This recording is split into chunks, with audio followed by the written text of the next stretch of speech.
হচ্ছে আজকে আমার দোকানের অবস্থা, আজকে কোনো নোটিশ ছাড়া দোকানটা ভেঙে দিছে। তো অনেক ক্ষতি হয়েছে আসলে দোকানের। এই পাশে আমার এখানে 17টা দোকান ছিল, তো একদম ভেঙে দুমড়ায় মুচড়াই দিছে, মানে কোনো অবস্থা নাই।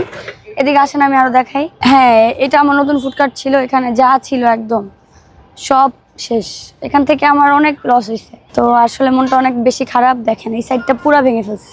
আপনাদের আগে থেকে কোনো পারমিশন ছিল না? না, এটা কোনো নোটিশ দেয় না, উইদাউট নোটিশ এটা ভেঙে ফেলছে। সকালবেলা আমি জাস্ট রেডি হয়েছি দোকানে আসবো, তখন শুনি যে দোকান ভেঙে ফেলতেছে। তো ওই পাশ দিয়ে ভাঙছে, আমাকে কল দিছে, আসতে আসতে দেখি কিছু সরাইতে পারি নাই, তারপর সব ভেঙে ফেলছে। আর আপনার ফুড কোর্টের মধ্যে এটা সবচেয়ে ফুড কোর্ট ছিল? এটা আমার সব থেকে বড় ফুডকার্ট ছিল, এখানে আমার 17টা দোকান ছিল, 17টা দোকানই ভেঙে গেছে। এটা কি সরকারি জায়গা ছিল? এটা রাজুকের জায়গা মেনলি, বাট এখানে আমার মনে হয় না কারো কোনো ক্ষতি হয়। এটা একদম রাস্তার পাশে, আর এখানে মানুষ মেনলি ঘুরতেই আসে। তো ঘুরতে আসে, আমার মনে হয় না যে এখানে কোনো যানজট সৃষ্টি করে কিংবা মানুষের কোনো ক্ষতি করে আমরা এখানে বিজনেস করতেছি।